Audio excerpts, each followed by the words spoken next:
मित्रों, दुनिया में सबसे कठिन काम क्या है? बहुत लोग कहेंगे धन कमाना, सफलता पाना या फिर बड़ा इंसान बनना। लेकिन गौतम बुद्ध कहते थे सबसे कठिन काम है अपने स्वार्थ को छोड़कर किसी और के लिए जीना। आज की यह कहानी केवल दान की नहीं है। यह कहानी उस इंसान की जिसने सब कुछ होते हुए भी कभी खुशी महसूस नहीं की और फिर एक दिन गौतम बुद्ध से मिलकर उसकी पूरी जिंदगी बदल गई। कहानी को अंत तक जरूर सुनिए क्योंकि इसका अंत आपके दिल को छू जाएगा। बहुत समय पहले की बात है। श्रावस्ती नगर में सोमिल नाम का एक बहुत बड़ा व्यापारी रहता था।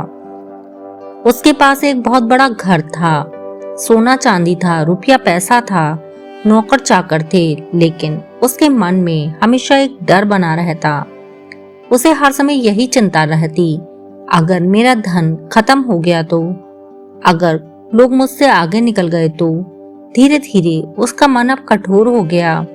वह किसी गरीब की मदद नहीं करता था। लोग कहते सोमिल के घर में बहुत धन है, लेकिन उसके दिल में दया नहीं है। एक दिन नगर में खबर फैली कि गौतम बुद्ध अपने शिष्यों के साथ श्रावस्ती आए हैं। हजारों की संख्या में लोग उनके दर्शन करने पहुंचे। सोमिल भी वहां गया, लेकिन केवल यह देखने के लिए आखिर यह साधु ऐसा क्या बोलता है जिसे सुनकर लोग बदल जाते हैं। सभा में बुद्ध शांत बैठे थे। उनके चेहरे पर अद्भुत शांति थी। उन्होंने लोगों से कहा, जिस चीज को तुम पकड़कर रखते हो वही तुम्हारे डर का कारण बन जाती है। सोमिल यह सुनकर चौंक गया। उसे लगा जैसे बुद्ध उसके मन की बात जान गए हों। सभा समाप्त होने के बाद सोमिल बुद्ध के पास गया और बोला, भंते, मेरे पास सब कुछ है, फिर भी मेरा मन अशांत है, ऐसा क्यों? बुद्ध मुस्कुराए। उन्होंने सीधे उत्तर नहीं दिया। उन्होंने अपने शिष्य आनंद से कहा, कल सुबह सोमिल को मेरे पास ले आना। अगली सुबह बुद्ध सोमिल को लेकर नगर के बाहर गए। वहां पर एक बहुत गरीब वृद्धा रहती थी। उसकी एक छोटी सी झोंपड़ी थी। घर में खाने के लिए बहुत कम अन्न था। बुद्ध ने वृद्धा से कहा, माँ, क्या हमें थोड़ा भोजन मिल सकता है? वृद्धा मुस्कुराई। उसने तुरंत अपने घर का बचा हुआ थोड़ा सा भोजन बुद्ध और उनके शिष्यों को दे दिया। सोमिल हैरान था। वह सोचने लगा, इसके पास तो खुद कुछ नहीं, फिर भी यह दे रही है। वापसी में बुद्ध ने सोमिल से पूछा, तुमने क्या देखा? सोमिल बोला, भंते, वह स्त्री बहुत गरीब थी, फिर भी उसने अपना भोजन आपको दिया। बुद्ध मुस्कुराए। और तुम?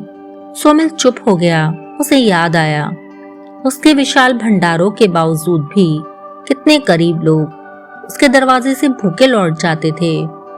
बुद्ध बोले, जिसके पास कम होता है वह भी दे सकता है, लेकिन जिसके मन में यह भय हो कि कहीं खत्म ना हो जाए, वह बहुत होने पर भी नहीं दे पाता। ये शब्द सोमिल के हृदय में उतर गए। उस रात सोमिल सो नहीं पाया।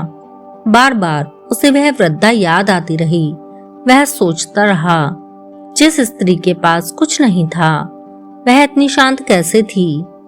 अचानक उसे एहसास हुआ, उसकी शांति का कारण उसका धन नहीं, उसका देने वाला हृदय था। अगले दिन पहली बार सोमिल ने अपने गोदाम खोल दिए। उसने गरीबों को भोजन बांटना शुरू कर दिया, बीमार लोगों की सहायता की, अनाथ बच्चों के लिए आश्रम बनवाए।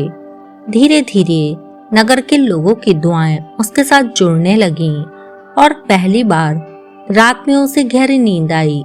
उसके चेहरे पर अब शांति थी। कुछ महीनों बाद वह फिर बुद्ध के पास पहुंचा। इस बार उसके चेहरे पर डर नहीं था। वह बुद्ध के चरणों में झुक गया। भंते, अब समझ आया कि देने से धन कम नहीं होता, मन का बोझ कम होता है। बुद्ध मुस्कुराए। जो केवल अपने लिए जीता है उसका जीवन छोटा रह जाता है, लेकिन जो दूसरों के लिए जीना सीख जाता है उसका जीवन लोगों के दिलों में बस जाता है। उस दिन के बाद से सोमिल पूरी तरह बदल चुका था। अब उसे उसके धन से नहीं, लोग उसे उसकी दया और सेवा से पहचानने लगे और नगर के लोग एक बात कहने लगे, सच्चा अमीर वही है जो दूसरों के दुख कम कर सके। मित्रों, देने के लिए अमीर होना जरूरी नहीं है, बड़ा दिल होना जरूरी है। स्वार्थ मन को भारी बना देता है। सेवा और दया से ही सच्ची शांति मिलती है। जो दूसरों की मदद करता है वही भीतर से सबसे ज्यादा खुश रहता है। मित्रों, अगर गौतम बुद्ध की इस प्रेरणादायक कहानी ने आपके दिल को छुआ हो तो वीडियो को लाइक जरूर करें और कमेंट में लिखें नमो बुद्धाय। ऐसी ही बुद्ध की गहरी और जीवन बदल देने वाली कहानियों के लिए हमारे चैनल को जरूर सब्सक्राइब करें। धन्यवाद।